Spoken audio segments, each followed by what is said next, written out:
here we have another rumor. This one's actually pretty funny. I'm going to clear this one up now. But regarding the cult that Eitenauer is connected to, along with Bishop Baker in Florida, West Palm Beach Diocese, where the houses are basically stationed out of Florida, but there was only 2 men's houses at the time in Florida. Now they have some women's houses, and I think they've got some houses in Alabama last time that I checked, but the majority of this cult is overseas in Europe. I was placed in Lourdes, France, first year and a half. After that, I was moved to Italy by train. There's a rumor going around trying to defend this cult in this community, saying that because it's Catholic, I'm just throwing it under the bus. It's been on EWTN. Other than everything I've already mentioned about this cult, I was very devout Catholic when I was a Catholic. One thing about me is if I believe in something, I believe in it with all of my being. Okay, so you can rest assured, when I was a Catholic, I would have done anything for the Catholic faith. My beliefs and faith have simply changed. At this time, I was a devout Catholic. Before y'all start jumping to the defense of this community that you really know nothing about because you've never been in it, seen what the TV show, the channel, EWTN, who also features all these other criminals. And I did plan my escape. My second escape is after they moved me from Lourdes to Italy, which was because I was physically dying. I was passing out every day. My organs were shutting down. I was in the peak of the anorexia nervosa. After that first one, the second one was about moving me around to prevent me from leaving. The final house that they moved me to, Savilgiano, the one in the middle of nowhere, in the middle of cornfields, docks 10 feet high, gates surrounding the entire place, doors locked from the inside at night. One person has the key they sleep with under their pillow. Windows are sealed and bolted shut. A place that tells you can leave anytime you want. You're an adult now. I showed up at 18. I was one of the youngest people there. Tell the people on the outside you can leave anytime. They'll tell you you can leave anytime. And this is a lie. The worst abuse that I underwent in that community happened in the Savilgiano house under a woman named Arena. This woman is, I don't know whether she's there anymore or not, but she was a monster. She bullied and picked at the girls that would come into that house and get moved into that house so badly. I was the only individual in that house that would stand up to her. The only one in a house of over 40 women. I was the only individual to stand up to her, and it cost me greatly. But an even bigger reason at the time for me as a Catholic why I was standing up to her in general in the house, when everything really turned into criminal level abuse, like stuff that they could be put behind bars for, all came about from me defending your Catholic Pope. Greatest issue in Savilgiano, other than the fact that this woman zoned in on me and targeted me specifically, I don't know if it's because she realized I would stand up to her and somebody was noticing her bullshit. I'm not really sure why, but one thing I do know is this woman hated me. She hated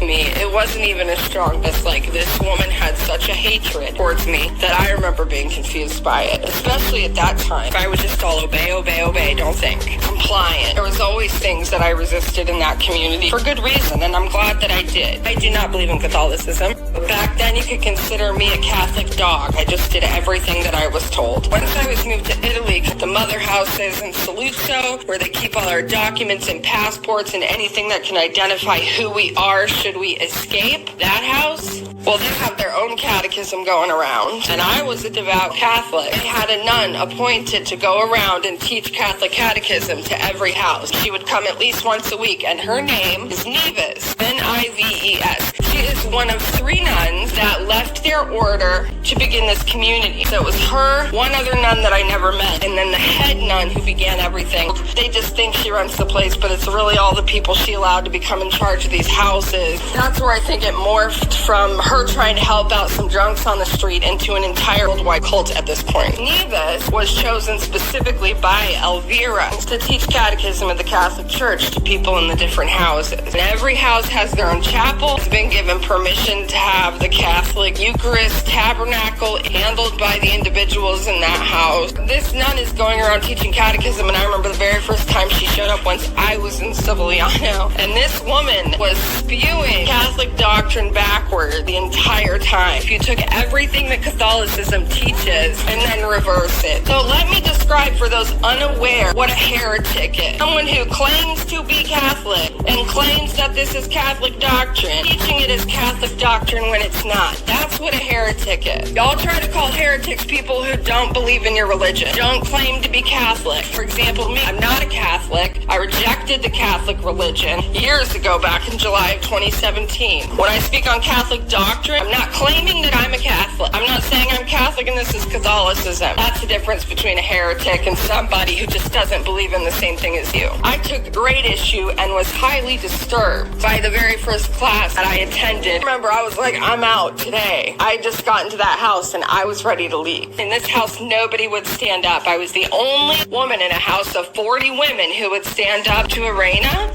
and who would stand up to Nevis. I was just demolished for this, okay? But I didn't give up after the first time. I didn't say anything out loud publicly the first time. Panicked, but, I gathered myself. Did you know what? I'm going to escape. I'm gonna leave, but not yet. I'm gonna plan an escape, but I'm also gonna stand up to this nun. I thought to myself, none of these other girls here, none of them know better. They don't actually know Catholic doctrine. They're hearing this nun say what Catholicism teaches, absorbing it like sponges because they don't know better. And who's gonna stand up to this woman if I don't? I waited for the next class. There's supposed to be an open question policy. You can ask whatever questions you have. Everybody's allowed to ask questions. They forgot to add in except Danielle. This time I asked a question, she was very taken aback by it. I remember little minion is what I call her. The right hand stuck up to Reina, the woman who rules the house, so she gets to sleep with the key under her pillow and lock everybody else in and telling everybody else is trying to get out. I remember her looking over at me and telling me to shut my mouth. Nevis didn't even answer my question. That was when the first big round of lashback happened after that class because I opened my mouth. That's when the threat started. Stuck up came to me. Arena came to me and were basically saying if I tried to pull that again, if I tried to ask something like that again, that I could just go work out in the field while everybody else is out the class. I said everyone's allowed to ask questions. That's all I remember saying that specific day. They were not wanting me to continue asking questions. Next class comes around, I do the same thing. I asked multiple questions in that class. I was continued to be told to shut up, stop talking, just go work instead. I was the only girl there that they treated that way or that they did that to when I would try to ask a question. And as this time passed, they became more and more desperate to keep my mouth shut and to get me out of the class. So initially, when I wouldn't go out and work and I was showing up at the classes, because essentially what they were saying was, if you don't like what she's teaching, then you can just go work while we take the class. You don't have to listen to it. You're free to not listen to it. And I said, look, I'm a Catholic. I'm loyal to the magisterium, that I will be showing up at the next class. I specifically remember Arena, the woman running the house, just really doing everything she could to convince me not to show up at the next class. So this kind of escalated, and I showed up at every class with a catechism of the Catholic Church. Everybody had a notebook where they would take notes down from her and she'd pass papers around, but nobody else had a catechism or anything. I had this catechism of the Catholic Church, and I would check everything she was saying by it during the class, which is also something they did not like. The day where all hell broke loose, the day that I stood up out loud, it was all because I was defending your Pope, okay?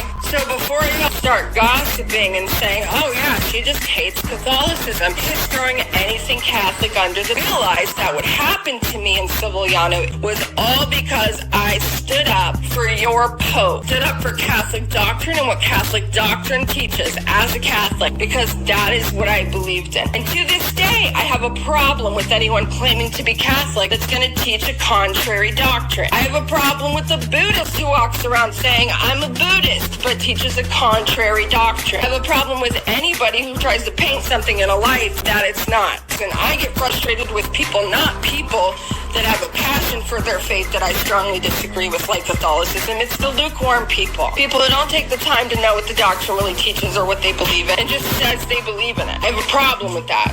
It's the same issue I take with Catholicism, trying to tell people that God's word is the opposite of what it actually says. So the worst that happened to me there in those last 6 months happened because I was standing up for Catholic doctrine. I was standing up for your Catholic Pope, that is heretic nun, Nevis, that would show up a couple times a week.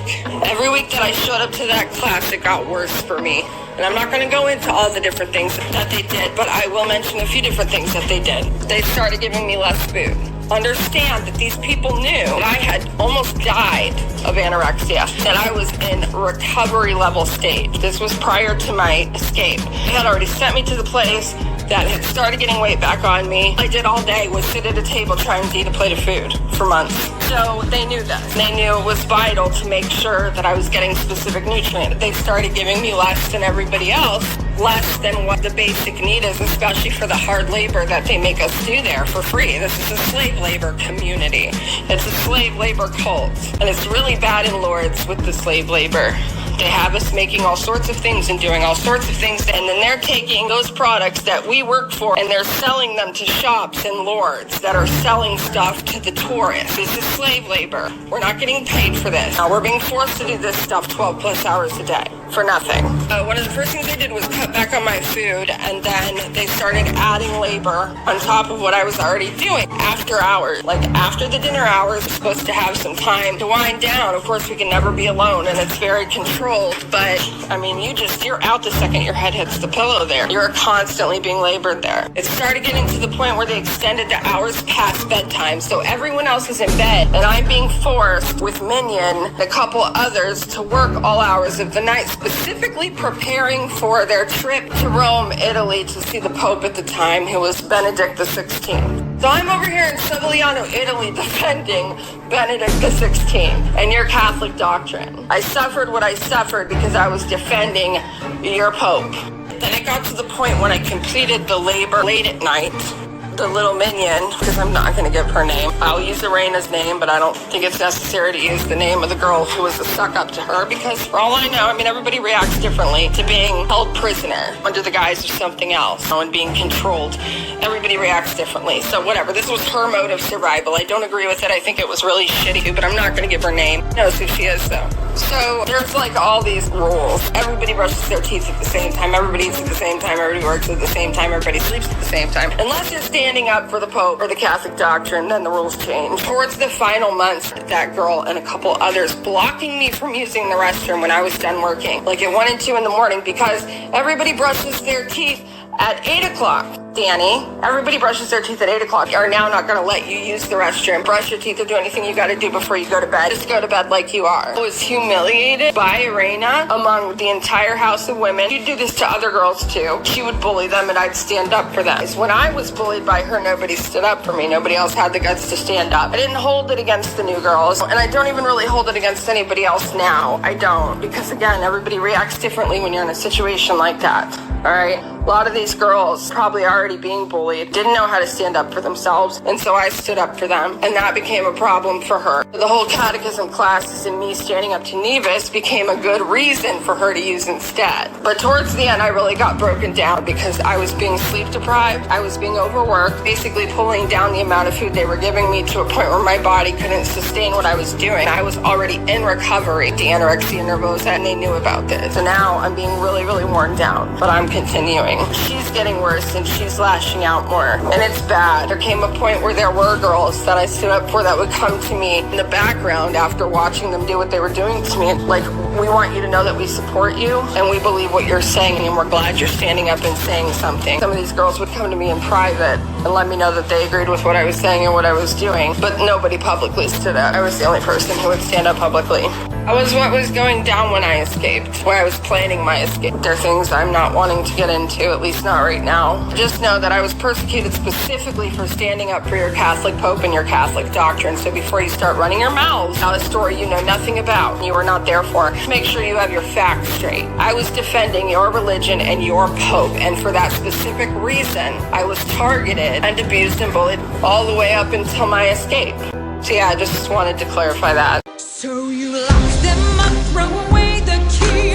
There's one on every family tree. Ungrateful, vile too. The things she put you through. Break their spirit so they obey. Now they'll do anything you say. Maybe you call it cruel, but others would call it love, tough love. So I borrowed her and locked her up and hid her in a tower. Years went by, all the sacrifice, and against my better judgment, I fed her once or twice.